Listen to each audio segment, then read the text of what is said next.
Good evening, good afternoon, good day, everyone. Thank you for joining us for another episode of the See Us podcast. As a reminder, this podcast is to amplify the voices of local folks, especially folks who would typically be marginalized, silenced, and oppressed, erased from traditional news media. As always, always, we give love and respect and honor to Leroy Powell. If you are unaware, Leroy Powell was 15 years old in 2014. He was a witness to an attempted murder turned infanticide.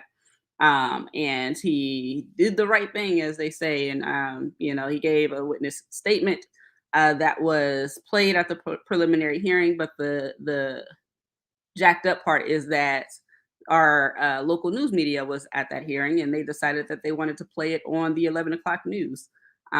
Leroy, 15 years old, was completely, exposed, as was his mother. And they received death threats immediately, and he was dead several days later. As a reminder, that was directly the result of the carelessness of our local media. That's why we always need to hold them accountable. They do not care about your Black life. They do not care about your marginalized life. They do not care about your oppressed life. It costs them very little, if anything at all. And Leroy is gone, and he's one story that we highlight, but there's plenty of stories that are very similar to his. So always make sure that you're holding local media accountable for the ways they show up in our communities. We do not have to let them in the door when they show up shoving cameras in people's faces. You don't have to talk to them.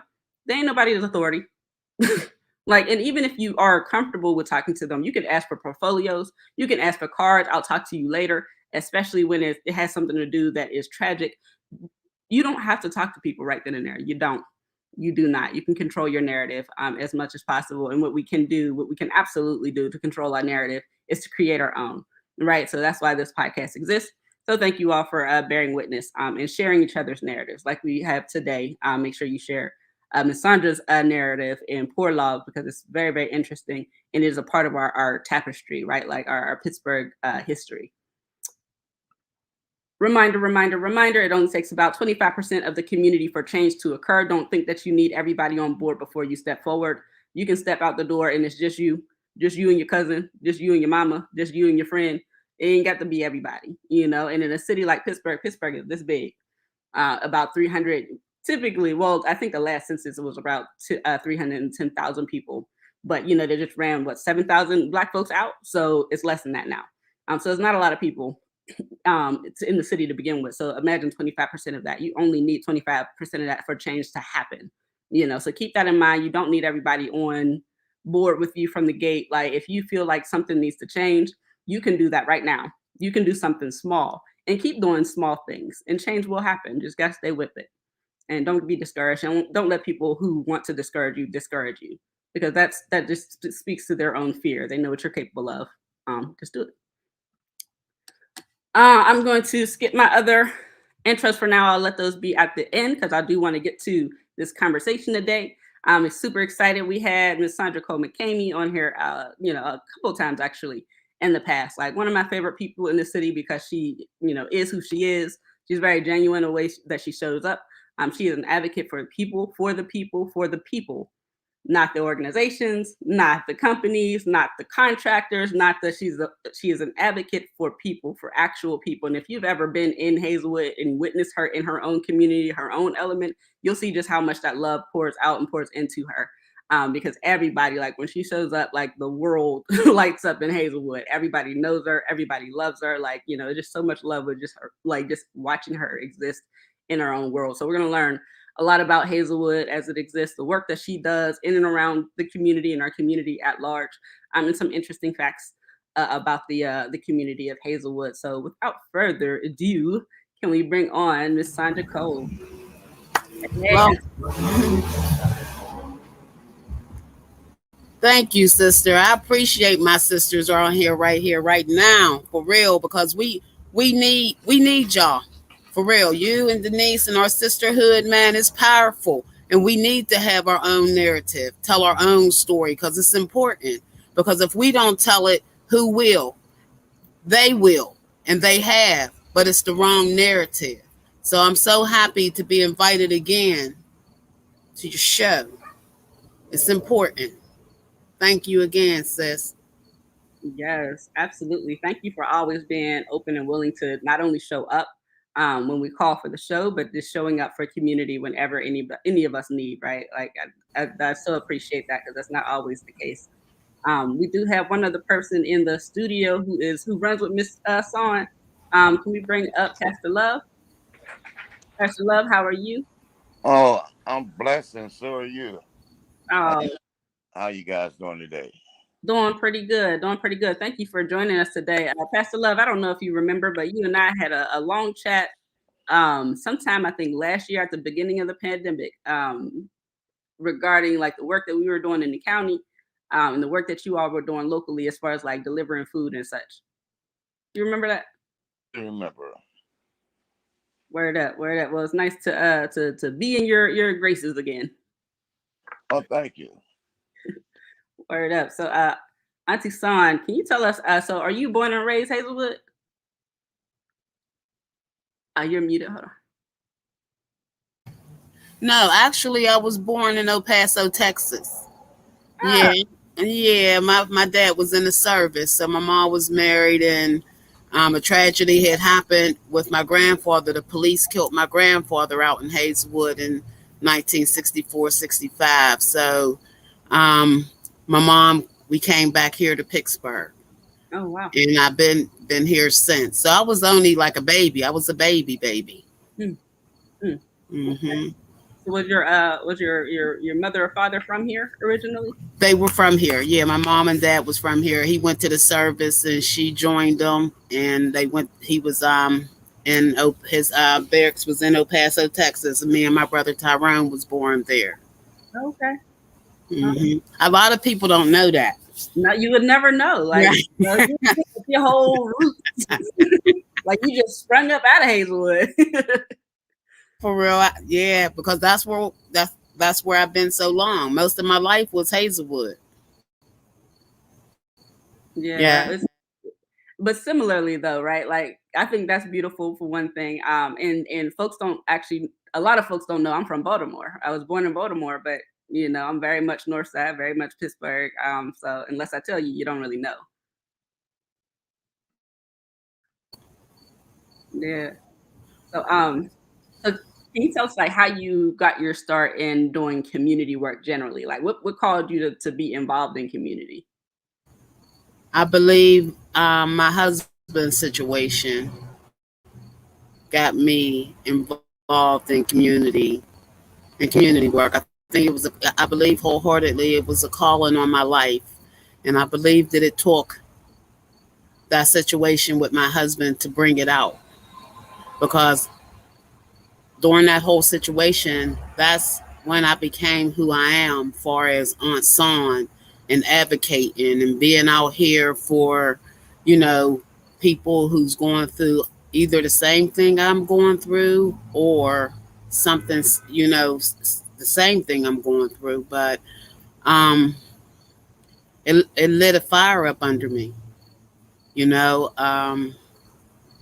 to see how vicious these big systems are, and how, corrupt they are when it comes to the people.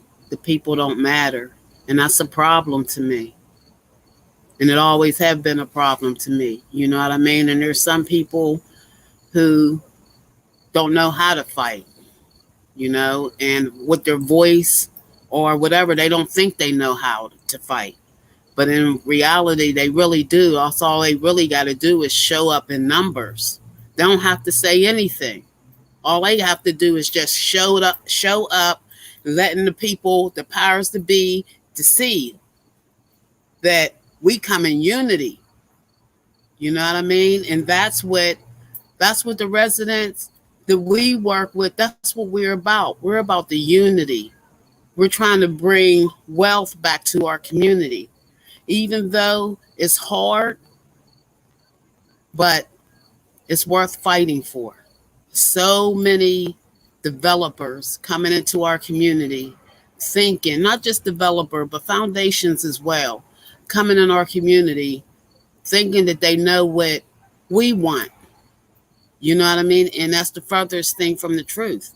They're not coming asking us not what we want. but what we need first. Now, if they came in like that, that would be a beautiful conversation.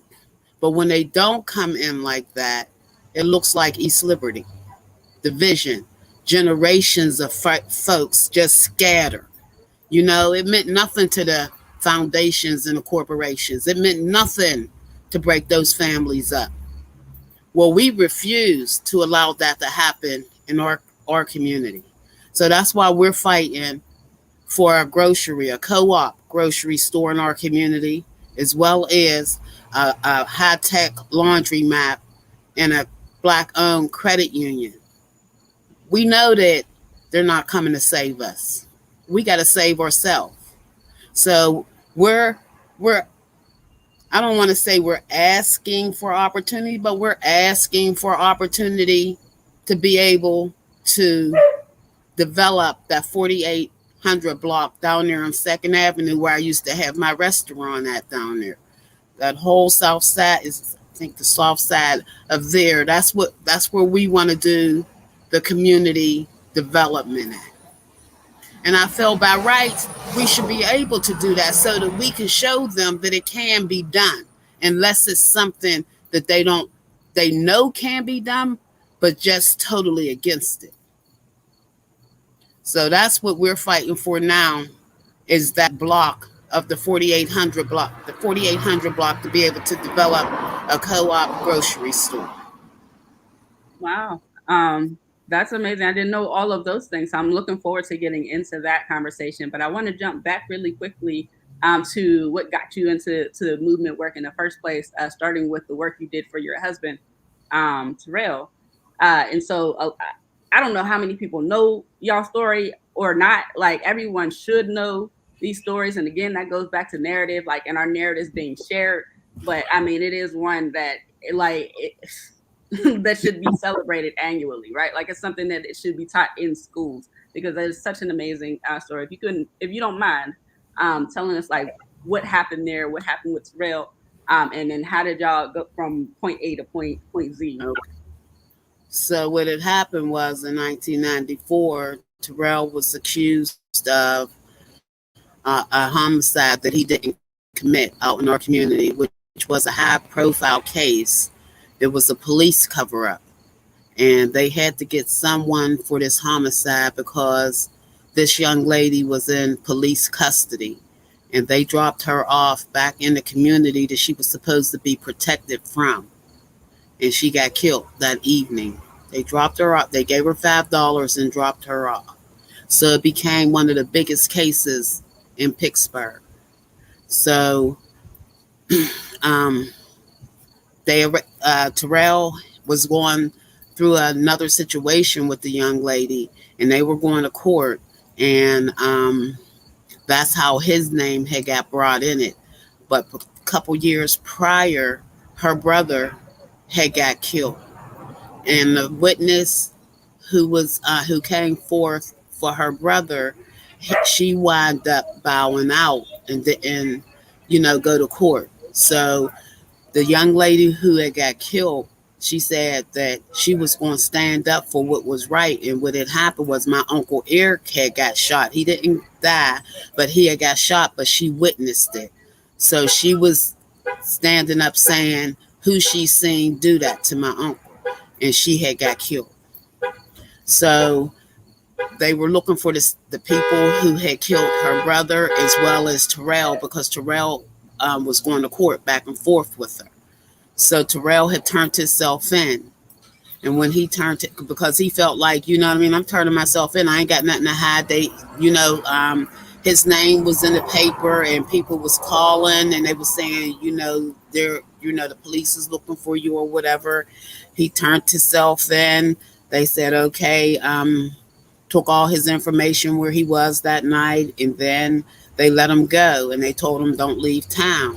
Well, later, a couple months later, they came back, and they had a warrant out for his arrest, and he turned himself in, and he had been in there ever since. But again, That's what happens when you're dealing with a corrupt system, and our system is corrupt. They knew he didn't have anything to do with it. Matter of fact, when they arrested him, Dennis Logan, who was a police officer at that time, who had transported him, said to him, "We know you don't have nothing to do with this, but give us cabbage stock and Moorfield." And he said, "I can't tell y'all what I don't know."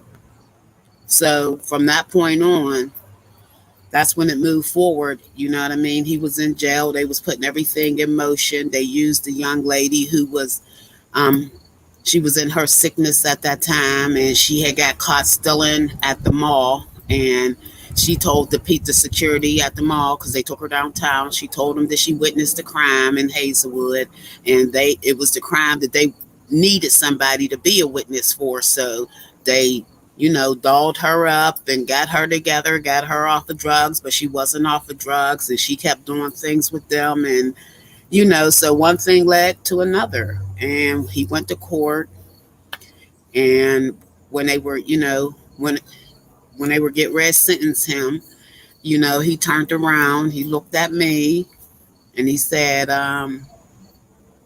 "What you gonna do? They getting ready to knock my head off. What you gonna do?"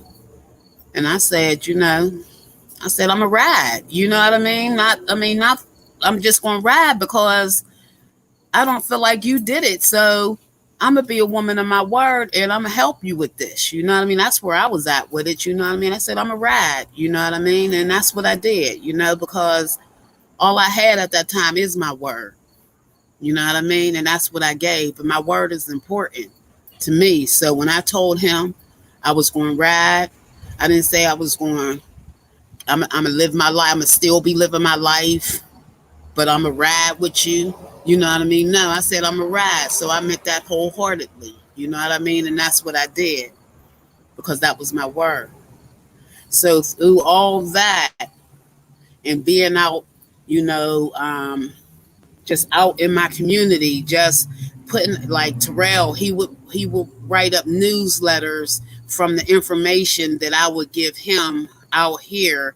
He would put it in newsletters and stuff, and he send it back to me. I get copies made. I get them, put all through the community, like passing them out, like, doing outreach, like making awareness so people would never ever forget, you know what I mean, what was going on. So hearing after hearing, you know what I mean, cops after cops, judges after judges, like this news report, he would put together, I would say who was the crooked cops, who was the crooked judges, who was the crooked lawyers, who, you know what I mean, because we went through so much of that, but we were educating the people all along. Every step of the way, we was letting the people know. And I'm telling you, like my community, like the people, I don't care if they just signed the petition. You hear what I'm telling you, sis? They showed up. They showed up, and that's something that I will never, ever forget. They showed up. They picked them pamphlets up. They read them. You know what I mean? When we had rallies, they was down there, the ones that could be, the ones that had, said prayers. There was, we had a movement. We had a movement. You know why? Because there was an injustice, and God was showing the people, like, listen, it's time to move. It's a different season. It's time for change. And at that point, as I'm going through all this, I'm changing. I'm changing as a person. You know what I mean? So I'm doing what I hear God tell me to do. There's times he would tell me, get up, because there was times when I felt like I was defeated and I was drowning. And that next morning, he tell me, get up. He said, lace your boots up. He said, get dressed. He said, take them pamphlets, put them all on the shelves, on the windowsills downtown. Don't stop. Can't stop. You know what I mean? I'm down there. I'm in that courthouse. I don't care who's who. I don't care nothing about them cops, the DA. I don't care about nobody. I'm on a mission. You know what I mean? And that mission, it was a mission from God. You know what I mean? Because through it all, it showed people hope. There's hope. You know what I mean? Even people who were in jail for years, I mean, they following this story. This was a big story. It was a big story because everybody in Hazelwood knew that he didn't do it. They knew. You know what I mean? But they came out, they fought, they helped us. There was so many other organizations fed up, Brett Grody, like Brett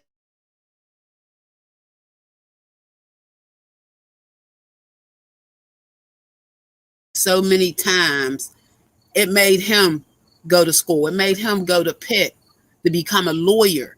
And he did that. And I mean, he's one of the top ones to get people out of jail at this point. You know what I mean? Like, a lot came from this situation. A lot.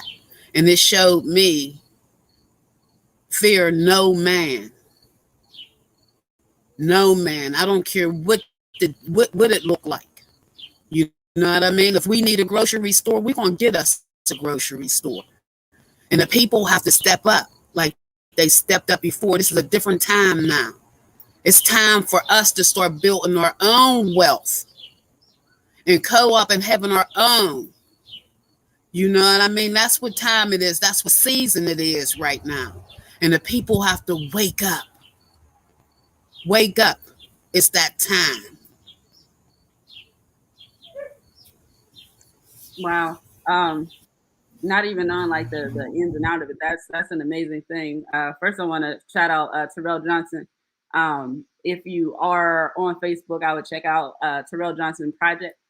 He is, narrating his own story, like as he lived through this, along with Auntie San and several, and many others. But this is his life, and he's chronicalizing it, whatever.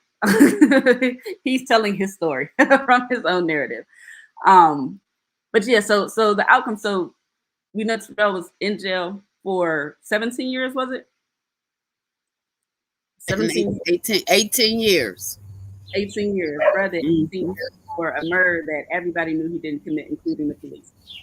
Which sounds like so many people, right? Like so many people going through the exact same issue right now. And so you all fought, like yourself.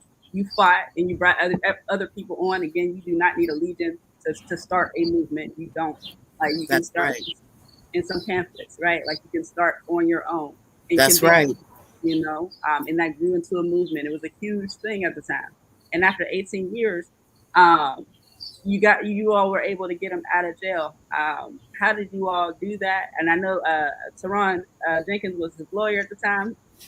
Absolutely. So there was two guys who was in jail with Terrell. One's name was Kenny Lee, and one's name we call him Spank. And his name was James Crawley. But those was the two jailhouse men that God used. You know what I mean? Because at first we thought, it's going to take a high price lawyer to do this. You know what I mean? It's going to take this. We're going to have to get money to do this, that, and the other. And all the time, God already had who he was going to use to help Terrell get out. And he used those two young men to help Terrell get out. And when he helped, when they helped Terrell in return, he, he got Teron. They had appointed Teron because we had went through like six lawyers, you know what I mean? And I am so grateful that Terrell allowed me to be able to say yay and nay when it came to his legal representation. I am so grateful for that because it was so many that was like trying to sell him out and railroad him. And the ones that I would ask, the lawyers that I would ask, could the people who was helping me in the background be a part of, helping? And they would say no. I would say nope. We don't want them. No, we don't want them. So we, like I said, we went through like 6 lawyers, and then the judge appointed Teron. And when he appointed Teron, I said, oh, when Terrell called me, he said, "Yeah, they appointed a Teron Jenkins." So when I looked him up and I seen that he was black, I was like, "Oh." So now they sent us a black lawyer. Like, this is like, because I'm thinking like, they trying to still set us up or whatever. They sent us a black lawyer. So nevertheless, reached out to Teron, and Teron, it just blew his mind because this is a case that he been watching as a young man. Like he said, he was in 12th grade when he seen this, when this started. He seen Terrell on the news and everything. He was in the 12th grade. And for him to be his lawyer, I would say whoever don't believe in God, that was no coincidence. That was no coincidence that this man is now Terrell's lawyer. So he was kind of familiar with it, but when he went to go see Terrell, it was like they didn't talk on the level of the case, but they talked on a spiritual level because Teron is definitely a man of God, and so was Terrell. So is Terrell. You know what I mean? So um, when they got together, they just talked about they just talked about God, and then they wind up talking about the case and everything. But I remember a time too with Teron. I remember he didn't get back in touch with Terrell soon enough, far as I was concerned. So again, I heard the spirit say, "Go down that courthouse and find them." Got up, got dressed and everything, went down the courthouse, walked the whole courthouse, walked up, down, walked back up, walked down. So on the third floor, here he come around the bend. And when he came around the bend, me and him sat on that ledge right there by the DA's office, that window right there by the elevator. We sat there and we talked. And he, after we talked, I told him, I said, "This is your case." I said, "This is your case." And he said, I'm gonna go down and see him. And he went the next day to see him. You know what I mean? But this case right here, this was one of those cases that gave people hope. And I think that's what a lot of people are lacking nowadays is that hope. You know what I mean? They just feel like everything's so heavy anymore. So many distractions in the world. You know what I mean? I just feel like they need hope. And I feel like this will give them hope for as what we're trying to have in our community. You know what I mean? Bringing, affordable housing, you know, um, like I said, a grocery store. They need hope right now. And I feel like that's what my job is to do, is to give the people hope. Word up. That's beautiful. And big shout out to Brother Teron Jenkins. Our first episode for the CS podcast was actually Teron and Trail. I'm speaking on this when the kids made the podcast originally. So like you can check that out on like Apple Podcasts or wherever they're streaming and hear their story in its entirety.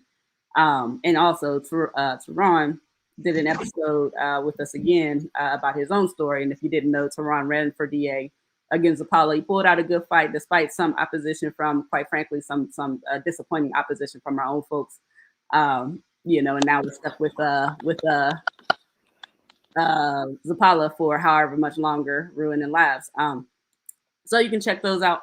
So I want to move on. Thank you for sharing all of that and that experience from your perspective, because that is such a big thing, and it cannot be understated. And I didn't want to brush past that because it's such a big thing, right? And of course, like our mainstream media is not going to acknowledge the work that you put in and the work that y'all put in, like, and being able to like get this man out of jail after 18 years of that lie going on, right? Like of him being railroaded. Like that is such a big, powerful thing that some folks from the community did with some pamphlets, right? And God, like that's a big thing. But moving on, like as we're here to speak about Hazelwood and what's going on. So, I lived in Hazelwood for time, for several years, so about 15 years or so. I do know there used to be a little market there, D'Imperio's or something like that, and that's been gone for several years. And now it's a bakery for some reason, which quite frankly always threw me off. I was like, this building is huge. It's like one of the biggest like buildings on Second Avenue, and it's a bakery. A bakery. Be a grocery. Why grocery store? Because we asked for it there too. But see, they come in and do what they want to do because they're looking years down the road. You feeling me? When they change the people's faces out here. Yep. That's what they're waiting to do. Yep. So, I'm saying when they're asking, well, why, saying that, a grocery store ain't feasible, but how's this bakery feasible? I don't understand it, sis. Like, I don't understand it.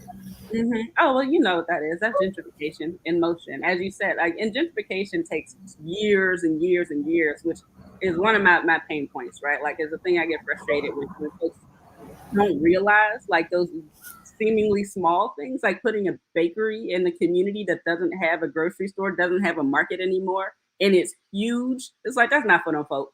Like, we don't need bread and coffee and stuff. And I remember when it was opening and they did an article, and an article came out and they were talking about, there's going to be affordable food here, like $1.50 coffee and donuts or something stupid. It's like, that's not food, dog. Like, that's not food. What are you supposed to do with that? Like, y'all did not build this for the community of Hazelwood. There is absolutely nothing. Ain't nobody asked for that. Nobody. You're absolutely. That be my conversation to them. Well, how could we have, the bakery? The bakery. The bakery. But we can't get a grocery store. And I'm telling you, we had so many events, whereas Heinz hosted so many events in our community.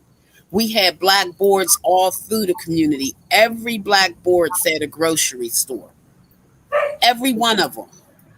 I understand. I don't want to say I don't understand what their plan is, because I do understand what it is. It's gentrification. That's their plan.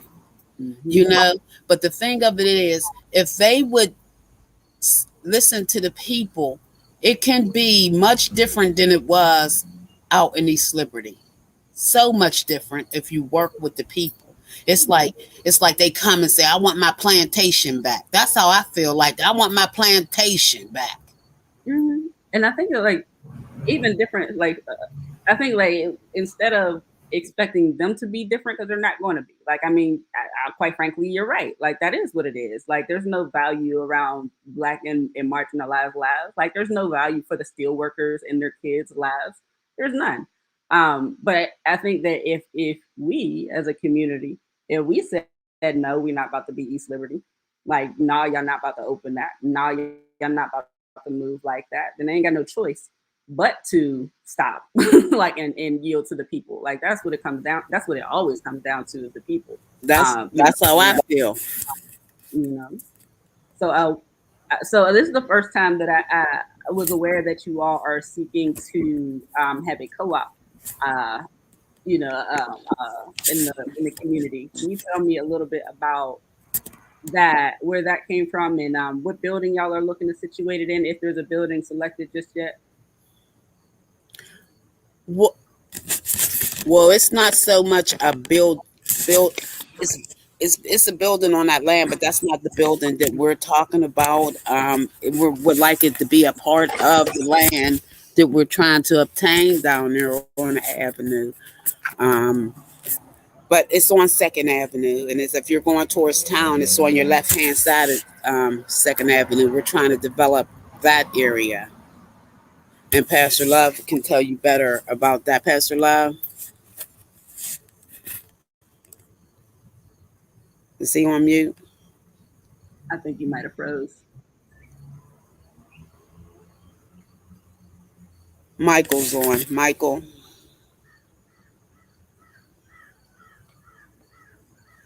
Michael, are you with us? Maybe he's not. And Pastor Love looked like he froze. Maybe they got to get situated. Yeah. But nevertheless, we're trying to build on that side of the avenue, because at one time it was considered African American block. That's where a lot of black businesses were in that 4800 block on Second Avenue. So 30 years ago, there was, an agreement that once they redevelop you know what I mean, it would have that still have that, black owned business corridor, so um that's when we were like, well, if we can't build on the north side of it, then we'll build on the south. And we want it to be, whereas the community owned, it's community owned. They are always talking about community owned things, but they don't back it up. So this project right here, we felt like we'll take in our own hands and we'll build it up, build some wealth. But Pastor Love, were you back on? Immediately, I couldn't get back in. They couldn't meet me. I did want to respond to a couple of things, but you're doing a fine Okay. job. You're doing a fine job. But I just want to mention that Poor Law did expand to address more social and ethnic injustices that's going on in the community, as well as move towards some real economic development. Um, Poor Law formed in partnership with Praise Temple Church, formed the Coalition Against Racial and Ethnic Disparity. We call it GH CARE. And what Poor Law has done is organize 12 other community-based organizations that share Poor Law's vision and share the history of the community in terms of the injustices that are taking place. Because of that, um, people have been through workshops and meetings. Poor Law had been educating the community to teach them what inclusion is, what equity is, to in order to address the issues that face us and why we are not being included, why we're not answering some of the questions that Saundra raised earlier, why things are being placed in our communities without our, our true benefits or our blessings. And it boils down to racism. And we are not afraid to call it as it is, because it is racism. And the racial and ethnic disparities that have been built up of many years in Hazelwood and throughout our community in Pittsburgh have to be addressed. The uh, economic development, community development, housing development, it needs to have a wider scope. And Poor Law is attempting to bring that scope uh, uh, to reality in the greater Hazelwood community.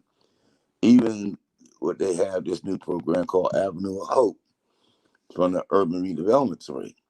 Even they have recognized that in the past efforts that they've been doing is wrong. And now they're trying to use this program to bring in grassroots organizations. When we say grassroots organizations, we don't mean organization don't mean anything. We mean organization that's ran and managed by the residents themselves. Normally, they're not the ones that get the hundreds of thousands and millions of dollars, nor are they the ones that get the attention that they should get. These are people that get 25,000 and do $1 million worth of work. So Poor Law has managed to pull all these people together in order to do this co-op. Now, there's no guarantee that a grocery store is going to be there, but it's not even an issue just of the grocery store. It's an issue of social justice, and that we took that program along with the proposed equity one-stop shop, which is purchase of the former Good Shepherd Church located on Johnson Avenue in Hazelwood, where we're now going to house community-based organizations who don't have offices. They don't have offices to operate from. People can't walk up and say, "Can you help me?" People are actually operating from their house, like Poor Law was, up to this point. So we are forming that into a one-stop shop where people in the community can come and get services, meet, and talk and plan. So we have to keep focused on the big picture. What happened to Terrell is part of the picture, but the biggest problem is the systemic racism that take place, the racism that is being practiced against Black, brown, and women throughout our community and throughout the city, throughout our country, and that's where we're focused at. And the grocery store and the equity one-stop shop, it's just a spearhead of that, and not it's not the real whole cause.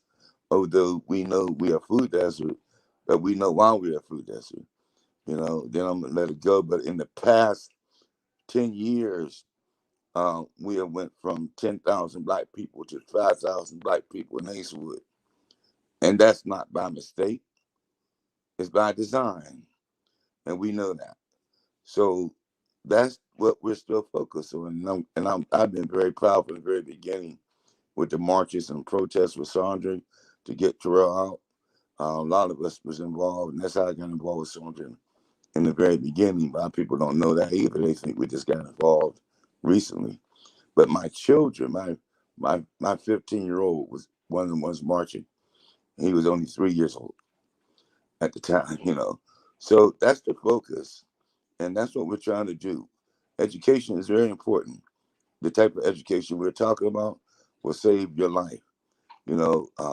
Tenant, the tenant and the renter and homeowners association that POORLAW is starting is to educate people about their tenant rights, because people are being put out of their houses, evicted illegally. Their landlords won't fix up their house, so they're living in poor condition with rats and roaches and cupboards falling off, the cabinets falling off the kitchen, and the landlord's not fixing up anything. They're receiving Section 8, but they're not doing anything for the people in our community, and they're forcing people to move out into other neighborhoods trying to find housing. So that's why we get involved in housing. That's why we get involved in the grocery store, because a young mother right now cannot go anywhere in Hazelwood to get wet. They cannot. And that's a shame when you can't feed an infant. To get a good gallon of milk, they can't get it. So it's a health issue. And so we must begin to understand that the movement has expanded to, we have to heal our communities. We have to focus on healing right now. Spiritual healing, first of all, because God must be put first. But we have to know what healing is. And POORLAW is pushing forth in the Greater Hazel community to do just that. Thank you for giving me the opportunity to speak. Thank you. Thank you for sharing all of that. The history of POORLAW, the work that you all do, and up to this point, like what you all are aspiring or working to do moving forward, and the why. And I think that's important to underscore, right? Like, it's not just a matter of like, oh, well, we don't have a grocery store, it'd be nice to have one. It's acknowledging that there's a reason for why there isn't a grocery store in Hazelwood, and acknowledging that folks are being displaced at an alarming rate. And he said the past 10 years, 5,000 people, Black people, have been displaced from Hazelwood, right? Like, which is not an uncommon narrative in Pittsburgh right now as a whole, because Pittsburgh is being gentrified.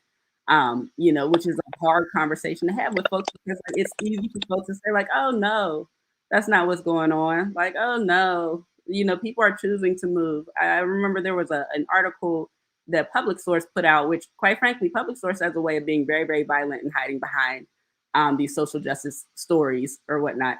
But they put out this story saying that it was called something Black Flight. Black flight as a play on words for the term white flight, when white people started moving out of communities because Black people showed up. And they presented it as if Black people were choosing to move out of Pittsburgh because we wanted to move out of Pittsburgh, and completely washed over the fact that we were being forced out. Even in the folks that the people that they cherry picked in this article to justify it, we're still acknowledging, but not directly, that there's nothing here for us, because opportunities are not because opportunity isn't here. They're just not for us, And so like, it was such a violent article. It was such a violent thing that I emailed them directly about. And they pretty much said like, oh, well, we know. And that was it. I could have a whole conversation about how violent a public source is, but I'll do that later. Um, so what does this work look like for you all now? Like, getting the plans together for the co-op, getting the plans together for the tenant council, which I think is amazing to have, because it's so important for us to organize amongst our own people. Like, and when I say our own people, I mean the people that you live in proximity to. I think it's great to organize as a whole, but the only people who have any, say so in Hazelwood are the people in Hazelwood for the most part, right? Like, so it's important that we are organizing in our own communities and then organizing amongst each other. So what does that, if you don't mind me asking, what does that look like for you all? Well, first we got to get on the same page and get them to believe in the vision, the people, because they have been lied to so long. You know what I mean? So it's all about getting them, waking them back up. You know? Michael, you were going to say something?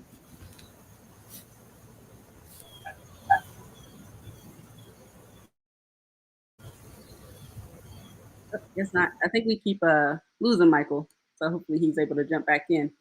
But yeah, the organizing part is the hard part, right? Getting everybody on the same page in the same book, and all having the provisions to step forward, right? Which is not easy, because every time I go to say something, I apologize. I end up getting kicked out of the app and then have to reload. I apologize. It's all good. You have to say something. Yeah, because this discussion right here is one of those ones that people try to shy away from, right? So how we say it, we're not waiting on Superman type thing. And we believe, I represent the Glen Hazel Community Resident Management Corporation that represents public housing residents. And of course, our stance is that the city and officials are not using their best resource, which is public housing residents. They use us as underdogs so much that they don't remember that we have vision, right? We have goals and we have aspirations that we would like to aspire to. But a lot of times we lack the capacity to bring some of those visions to fruition. But it doesn't mean that we don't have the vision, right? It doesn't mean that we don't. Not one of my neighbors sit around that I know of and say, hey, I want to choose between getting a new tire and a coat for my child, right? Do I feed my children, or do I, get the car inspected, right? So these are daily discussions and conversations. So you cannot heal a community with just one aspect. But development is a tool that you can use to begin to heal a community by providing sustaining careers, using the laws that has been on the book since 1968, which is Section 3. You know how many federal dollars come into our city? You know how much money is supposed to be given to the less fortunate. But too often, people have gotten complacent in their positions that are feeding their families on the backs of the low income people. So they truly don't want us to become self-sustained, because then they got to look for a new job, or they got to be creative in their current positions. I like to say that the system may have started as a square back in the day, but cutting so many corners, and people began to be complacent, and that joint is almost a circle at this point. That so many things as this become socially acceptable, professionally acceptable. We've got to change the discussion in our communities as we need equity in the deal.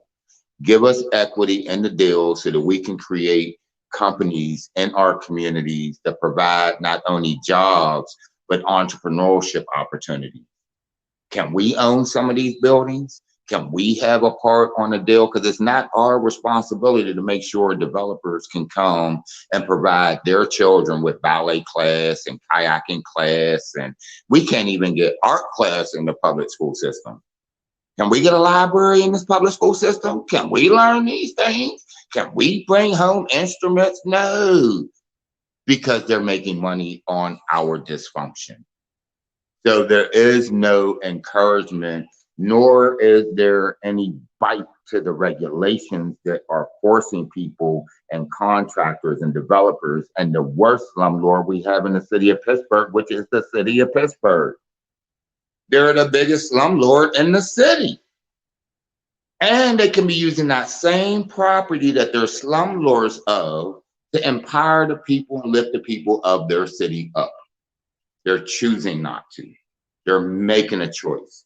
You don't have to get down on your knees and say, "Hail Satan," to not follow the Most High. Not following the Most High, you are following Satan. I'm gonna let that one sit right there and let it marinate for a second. But we have a responsibility in the sense that we are the head and not the tail. And when we come to these discussions, we come to them as the same level of credibility, because see, they got hundreds of thousands of dollars in student loans and debts to try to figure out what's happening in my neighborhood. And they still can't get it because they leave at 5 o'clock. They ain't there when the street lights come on. They ain't there on the weekends. They ain't there on the holidays. Well, guess what? We live in all of those time frames. We don't stop living because they're off the clock. No, and it's unacceptable. And enough is enough. And that's why I'm encouraged with this development, because it is going to set the stage for not only our community, but this city, on how to use city property, which belongs to the people, and federal dollars, which belongs to the less fortunate, right? How to use those things to empower our community, how to use the tools that are already on the blocks, how to call people to the carpet, like, all right, you're not doing your job. This is how you can do your job. Here, we'll show you. Give us a paycheck. We'll show you how to do your job. Ain't that what they do? They hire consultants. Okay, well, hire us. We'll show you how to do your job. But, with that, I yield the floor. Thank you for giving me some time. Yes, most definitely. Thank you. Thank you so much for sharing your thoughts and your experience there, Michael. You're absolutely right. Hit the nail on the head in all of the ways. And so, like, when the call dropped a little, we were talking about, the need that people have, like, of basic needs being met, in order for us to be able to organize and be together and prosper and be self-sustaining. It's like we're suffered of basic needs like food, water, shelter, safety. And that's not by coincidence. That's no accident. There's no accident. And so I want to. Oh, I'm excited about what this is going to look like, right? Because Powerhouse is behind this movement for that block. Auntie Son, you said the 4800 block, 4800 block on Hazelwood. The folks behind it are so powerful, like yourselves, and not only powerful but experienced in organizing, right? Like, know what it looks like, start to finish. I'm excited to see how this starts to materialize for you all. But I can't help but to feel in my spirit. What I often feel in my spirit is like the need for people to just be organized, right? It's not enough to be organized around a project. It's important that we are organized, period, as a people, like that we're running as a well-oiled machine. Because that's often what I see that's left out of, like movement spaces, is that we'll create the movement around the thing. But behind it, we're not building the systems so that we can sustain the thing, right? Like, because we can get the thing, but there's someone pissed off that you got the thing, right? Like, and they will be working like, oh, all right, cool, you got it now, but I'm gonna get it back, like, and I'm gonna take some more from you too. So that always seems to be when we get beat. So like, I'm thinking about what does that look like for Hazelwood to run, back like that well-oiled machine. Like in certain communities, they have block clubs, which I'm very much a fan of, because block clubs are a really great way for people to organize. Miss Auntie Sonia, you had mentioned tenant councils. I think that's a form of that, right? Because it is people themselves who are organizing, connecting together, and being able to like address the issues of the community, while also, it's also a space where folks can then provide those provisions to make sure everyone is taken care of. So to make sure that folks do have the food, water, shelter, safety, education that is needed. So like, it's not a sacrifice. It's not a sacrifice to step out on what's important, right? Because that's how they get us, right? Like, we have to sacrifice. Okay, you can stand up for your community, but you have to lose your job, or your kid can't go to school, or you can't eat today, or you're not going to be safe. You're going to be harassed by the police. So like there's ways around that. It just takes people. So I'll, off my soapbox right now, but I'm curious of if this is a part of the conversation in Hazelwood, or like what does it look like for that to continue to happen and continue to grow for you all? You know Am I what? on? Go ahead, Pastor. Well, sorry. Oh, yeah. We are, and it's important we get this in. We're now negotiating with the Urban Redevelopment Authority for exclusive rights for the southern portion of the 4800 block. We are asking the URA to follow their policy and not to continue the policy that they have. They always put RFP, request for proposals out. Well, that's not a policy of the URA. When it comes down to a citizen project like this, they have the right, according to their policy, to negotiate the right for citizens to develop public land. So we're now using that law as a means to move forward on the 4800 block. We're now negotiating the right, exclusive rights to that development. And we have submitted a 2-page concept paper. We have submitted financials. We have put a viable, highly capable team together within the community. And we also have also reached outside of the community to get more high technical experienced people to work with us. So now we ask where we are. We need people to say to the URA, give the rights to the people in Hazelwood, the greater Hazelwood. Give them the right to exclusive rights to determine the feasibility of establishing a grocery store on the 4800 block.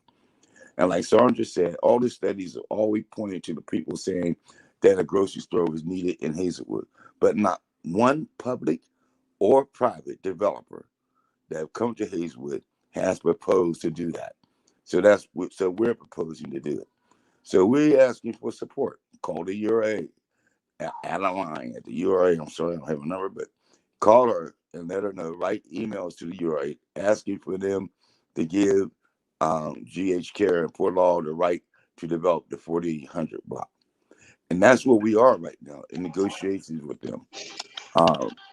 And with the one-stop shop, Equity One-Stop Shop, we have negotiated with Good Shepherd Church a sales agreement in order to purchase their church and 8,000 square feet of property to move in all the community-based organizations that have signed up for this coalition.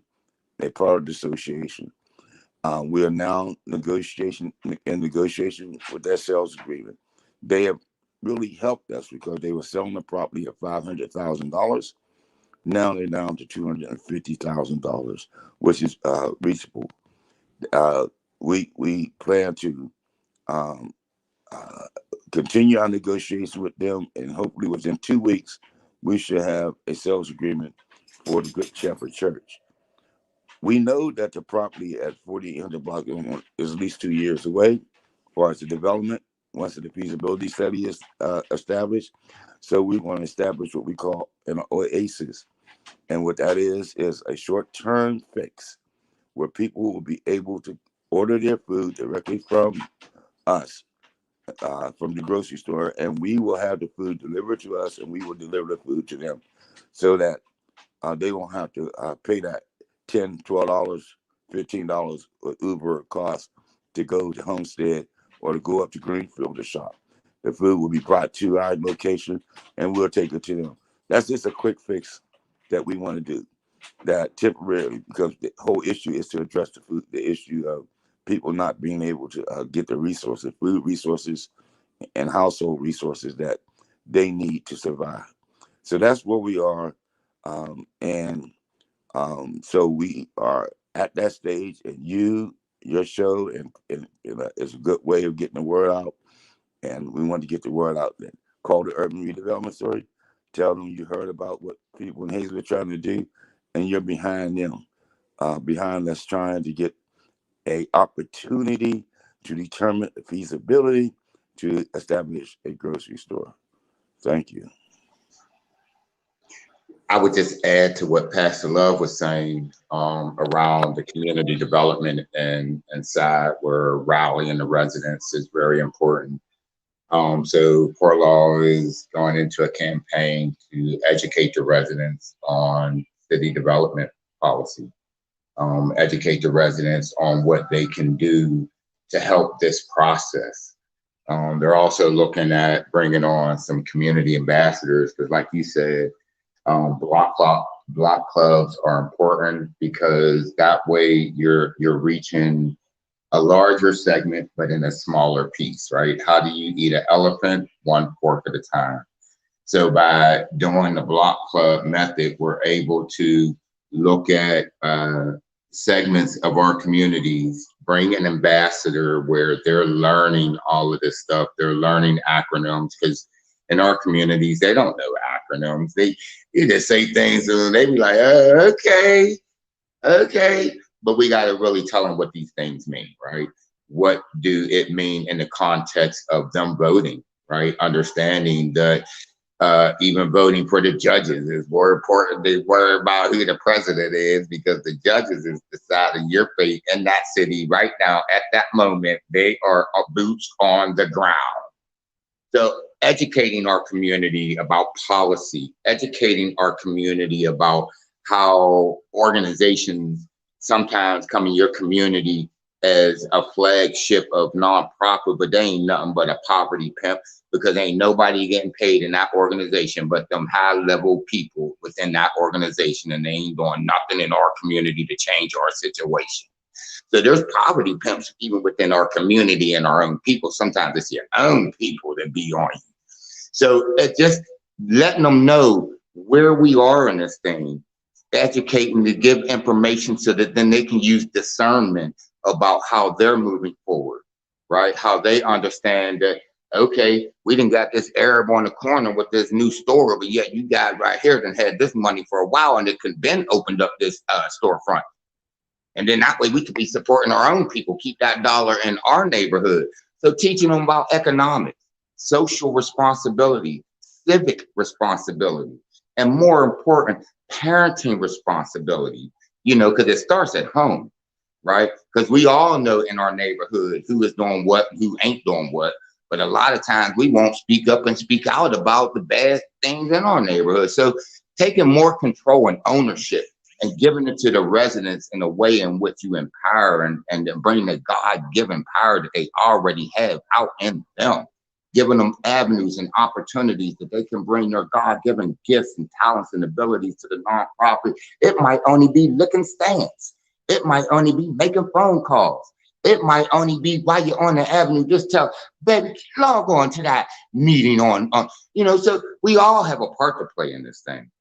And when you dealing with the body of the Messiah, and you know that you are part of that body, and you understand that all your power and authority come from above and not from man, then all this thing is possible. But it comes with education, sis. So I hope I answered your question, but we got to educate our community, educate, because outside of that, they will fall for the trap.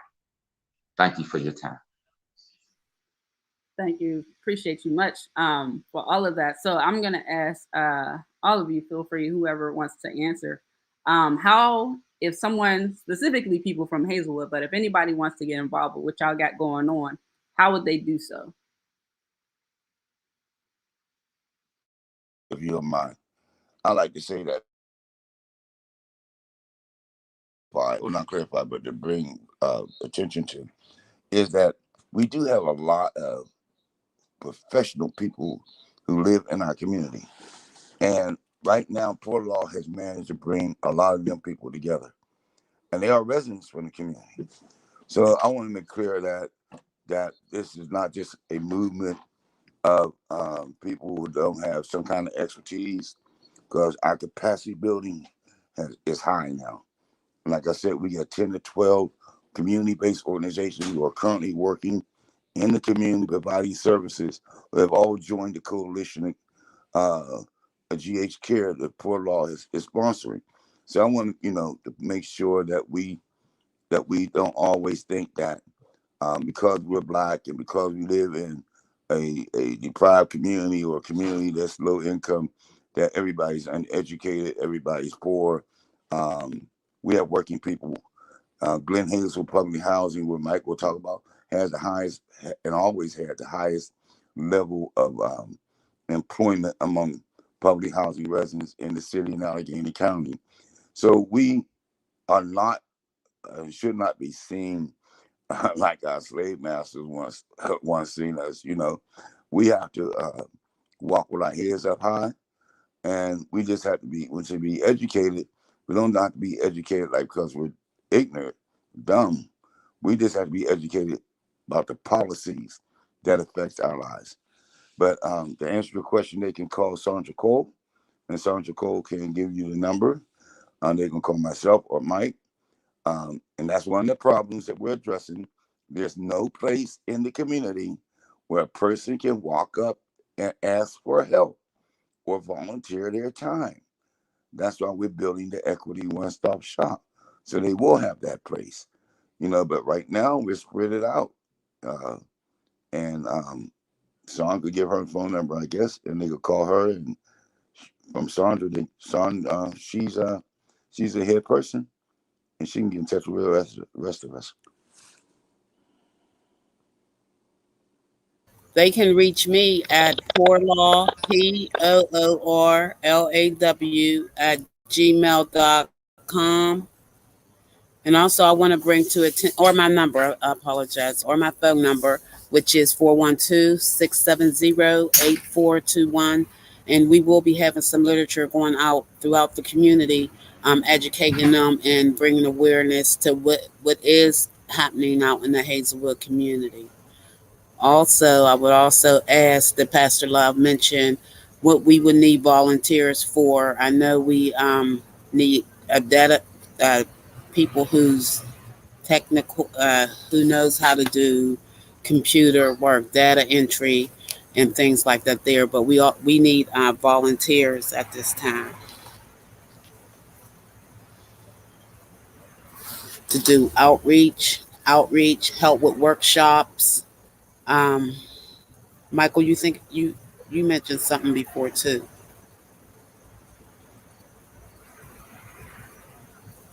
but we definitely need a database specialist that take the information from the paper and put it into the computer.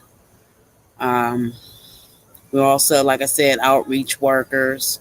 We're going to need, to start doing door to door, and we also want to pay them a stipend. We don't want them to work for free. We want to give them a stipend, some kind of stipend to help. Awesome. So anyone who's looking to be involved in the movement that's happening in Hazelwood, the resurgent, I should say, that's happening in Hazelwood, feel free to reach out to Saundra Cole. Her email is POORLAW @gmail.com. That's poorlaw@gmail.com. Phone number 412-670-8421. And I appreciate the clarification, Pastor Love, about who the community is all made up of. I just kind of want to add, it's on me to add that, no matter what folks' backgrounds are, be they have, professional credentials or not, all of our people have something to add. All of our people have value. Rather they are just folks that exist in the community and live their lives, and got to be, a professional, as folks like to say, of the elite class of the, whatever C-suite that exists. Our folks all have value, to add to the movement. We all have something to contribute. So I felt the need to say that. Yes, ma'am.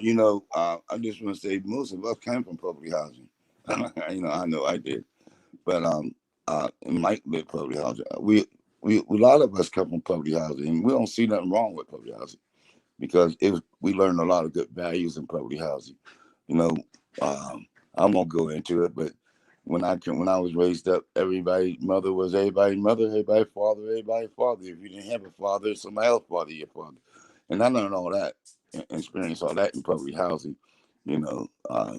So we know that those of us who come from there are still working and living in these communities, have did some good by educating or getting our education through us. You know, we always say SCU, Street Corner University, it's a higher degree than some other people have.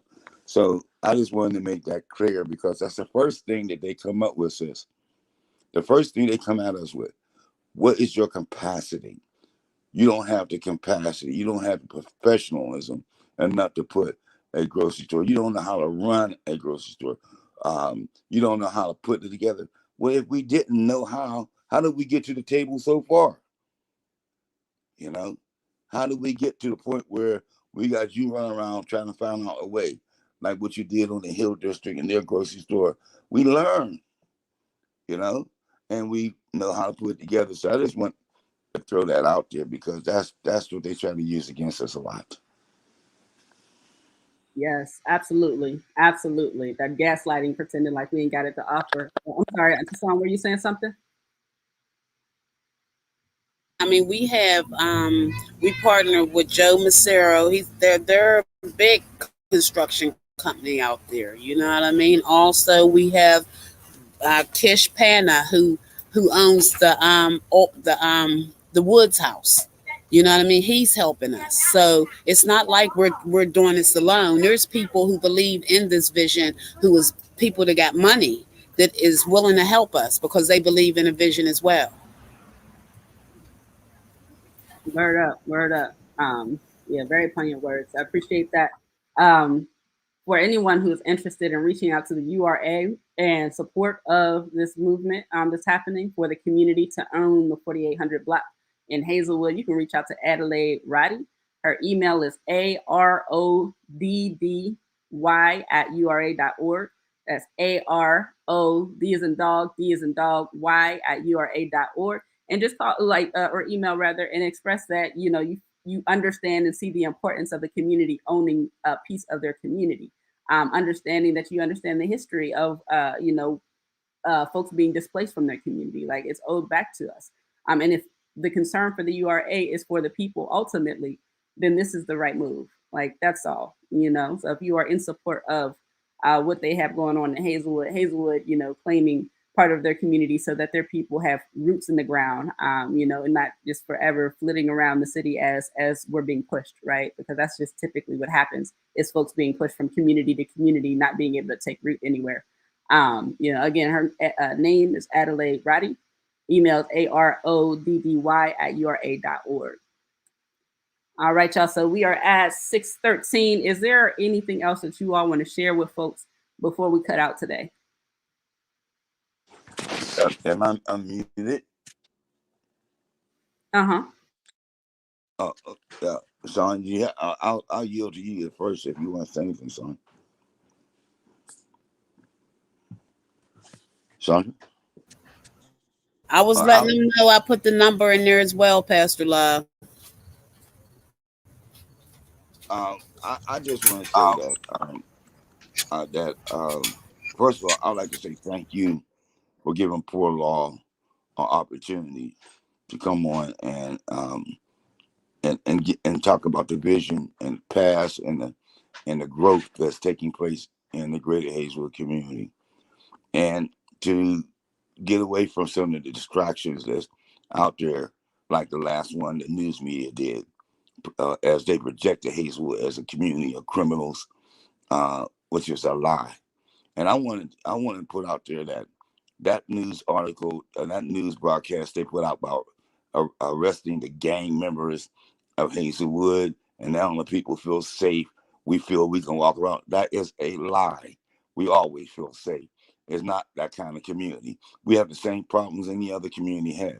And we were not held hostage. We were not in our houses looking out the window, scared to come to the store or walking down the street. They put that lie out there in order to justify their gentrification efforts that are taking place in our community. They want to get rid of the black people in that community. And we have generations of families, our children, my son, my daughters, all have been arrested or abused or attacked by the police out there for no reason, pulled over because they black, given tickets when they wasn't supposed to get tickets, having their cars towed for no reason. A lot of that is going on. And we're fighting against all that while we're doing this. So I just want to make sure that anyone who heard that broadcast, about Hazelwood was under siege by the mob, they're lying, you know, and that never happened. And most of the people they arrested are out here right now. They were so terrible and so dangerous while they walking the street. They were out 2 days later. So I just want to put that out there. I'm sorry, I was getting emotional about that, but it was just a lot of it out there. I appreciate you. I appreciate you saying that. First, I didn't see that article. Like that is wild. And like I said, I lived in Hazelwood for about 15 years or so. I've never felt unsafe. I mean, I'm not even from there. I've never not once felt unsafe. And you know, I remember there was some tragedy that happened. Somebody was killed, and the whole community stopped. I mean, everything stopped. Everything came out. It was very, very supportive. It was something that I was used to seeing as a child, but I have not seen in years. And that happens in Hazelwood because it's a very tight knit community, you know. So some news media, and again, like our mainstream news media does not care about us, you know, black, white, or otherwise. Like if you are marginalized, if you are blue collar, if you are you know, a descendant of the steel workers, if you are a steel worker, like you are not the way that you deserve to be valued. And so I did not see that story at all. But that is a gross characterization of that community because that's absolutely not what it is. Like, and I can say that as a resident, like there's absolutely no truth to that. Like that's baseless. And how violent that is, right? Like you talk about narrative. Narrative is super, super powerful. That is a violent statement to make, a violent lie to make about an entire community, about people, about these human beings that live there. And Pastor Love is correct. It is an attempt to gentrify the community because now, like, if they characterize it as being like this horrible place, then when they start kicking people out, when they start closing down schools, when they start mowing down buildings, then everyone's like, oh, that's so great because it was such a bad community. That's what happens. That's what happens. You have to, what is it called? I don't know why this word always leaves me because I say it quite often. You have to destabilize a community first. That's why gentrification takes so long. You have to destabilize the community first. And so that's when we see communities losing grocery stores and banks and schools, all of these things that make up a community, and they just slowly start falling off. All of a sudden, there's no money for the community programs anymore. All of a sudden, the community center is gone. All of a sudden, the schools is gone. All of a sudden, the bus routes are gone. You know, like, and now all of a sudden, the people don't have basic needs. Again, access to their basic needs. And then the narrative shifts around the people and starts to dehumanize the people and making it like the people are out here causing chaos and need to be removed. And if you are not from that area, you don't know any better. And so when they come in and sweep everybody away, anyone who's looking on feels like that's the right thing to do, and it never is. It never, ever, ever is. So, so I appreciate you stating that, Pastor Love. Like it is important, like when these narratives are put out here, that we are correcting them often, and publicly. Do you all recall by any chance who said that?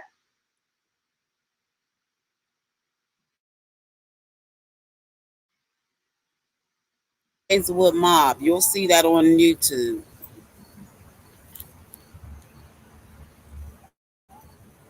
What you say, sis?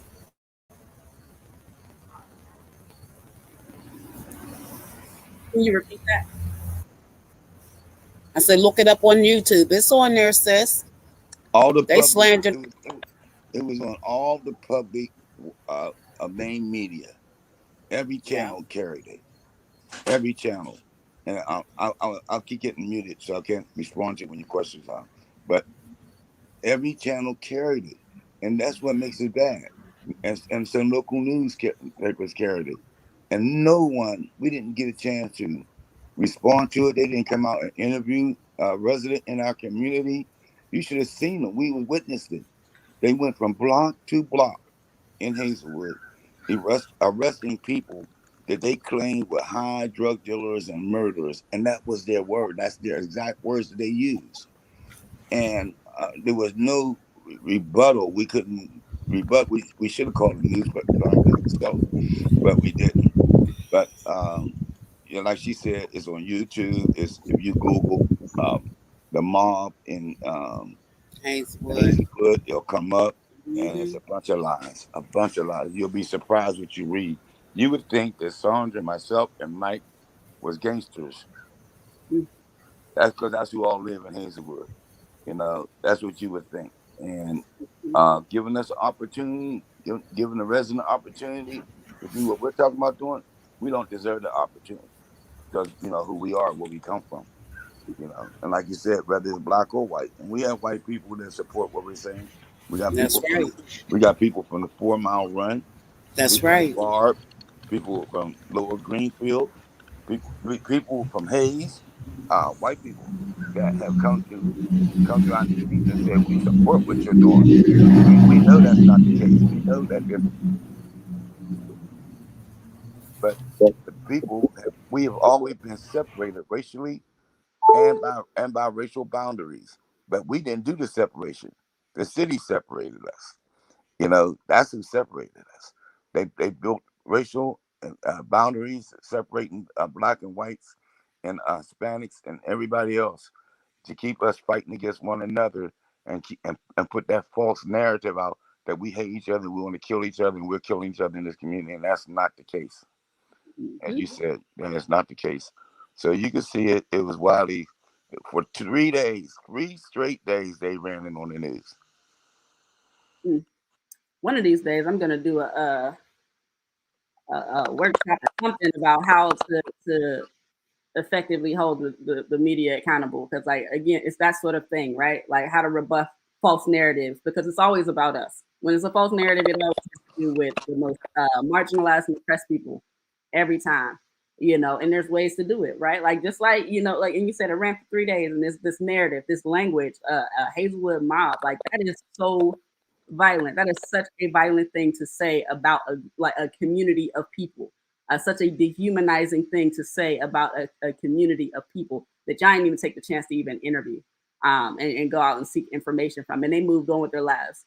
Like ain't nothing happened. They did the same thing with Leroy Powell. They did the same thing with Leroy. Did not care about the impact they had on that child's life, and it was taken by them. Like happens all the time. So I appreciate y'all sharing all of that. Um, so yeah, is there anything else that y'all want to share today before we cut?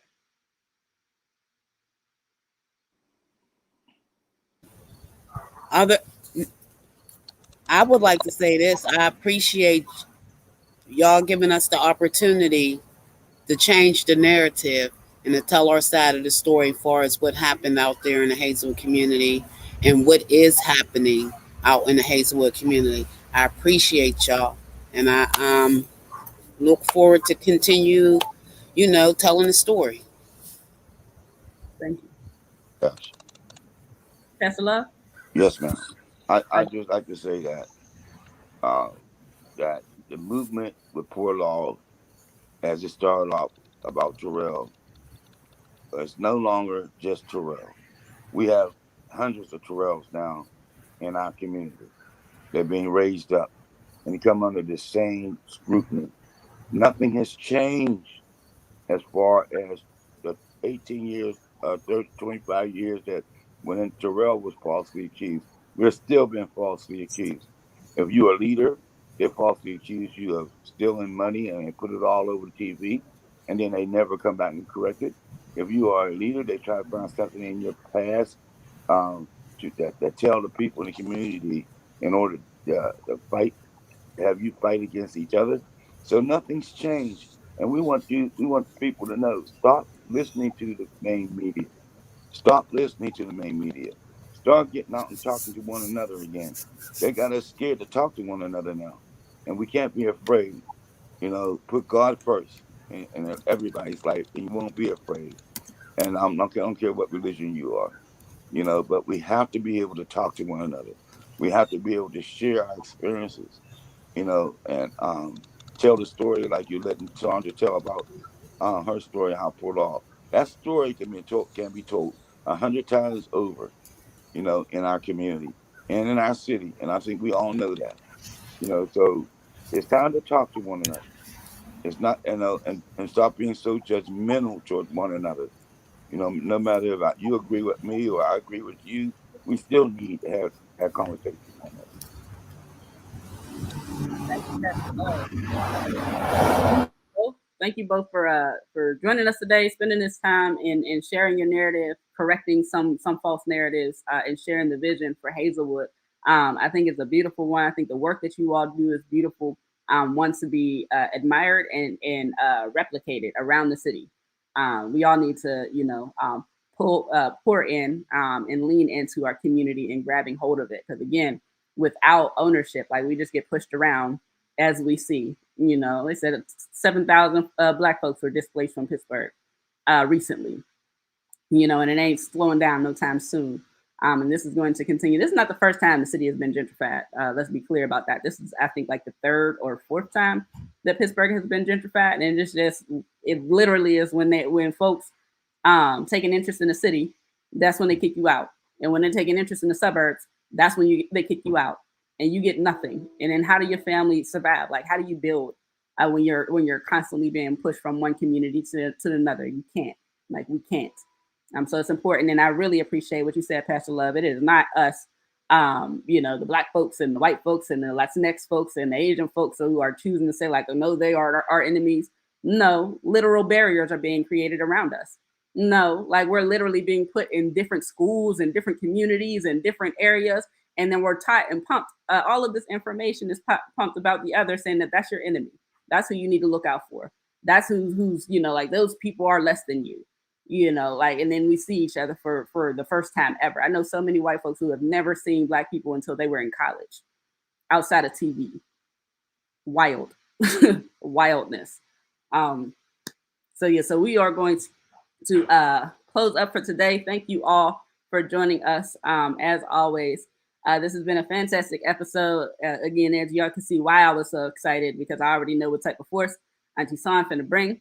So if you all want to check them out, again, Auntie Son's email is poorlaw@gmail.com. Her phone number is 412-670-8421. If you'd like to get involved, if you want to speak on, on behalf of Hazelwood and say that you think that, that the URA should grant them the access to that space, you can contact Adelaide Roddy at RODDY@URA.org. Their phone number is 412-255-6600. That's Adelaide Roddy, ARODDY@URA.org.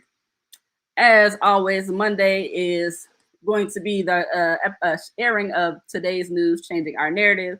That is ran by QK Productions. It will be ran on their Facebook page, QK Productions, on their YouTube page at Black News 325, and their Twitter, Black News 325. It's every Monday at 7 p.m. So make sure you check it out. They have a lot of great content on there. I cannot stop talking about. I mean, the last few episodes have been very educational. But the one that still is blowing my mind to this day, they were talking about birth work, doulas and midwives, and just like what it's like for a woman, specifically Black women, to bear children in that process, and very important information to know, for your own safety. It's very, it can be a dangerous thing just to bring a child into this world for Black women. So it's important that we know who to go to, who to turn to, being able to have the right types of support and all of that fun stuff. And again, like, they have such good content, so check it out. If you are a person who is struggling with paying rent or utilities, the rent relief program is still going on. You can apply right online. It's covidrentrelief.alleghenycounty.us. One of these days, I'm actually going to put it on the screen. I'm just, I don't know, lazy or goofy. But anyway, you can go online and apply. If you need a little bit of extra assistance, or if you don't have access to a computer, you can go to any of the drop-in centers around the county. The Wellness Collective is hosting one of the drop-in centers in McKeesport. It's 337 Fifth Avenue, McKeesport, PA 15132. We're open Mondays through Fridays. Monday through Friday, on most days it's 10 to 6 p.m., 10 a.m. to 6 p.m. On Thursdays, it's 12 p.m. to 8 p.m. But if you, yes, and also if you would like to, we have a little food pantry and a little free store. So if you want to just come in and grab something, you can do that as well. That'll be it for today. I am looking forward to our next episode next week. So make sure you tune in and share this episode far and wide, this narrative. These are people's lives. That's why we do this. It's not, it ain't about me. It ain't my show. And I let everybody know when they come on the show, it is not my show. It's about you. It's not the Shannon show, because it's about your narrative. So make sure you share this out so we know about Auntie San's story as a person, about the work that she has done. That's a part of our history, but also about what's going on in Hazelwood and how you and anybody else can get involved. So thank y'all. Y'all be good.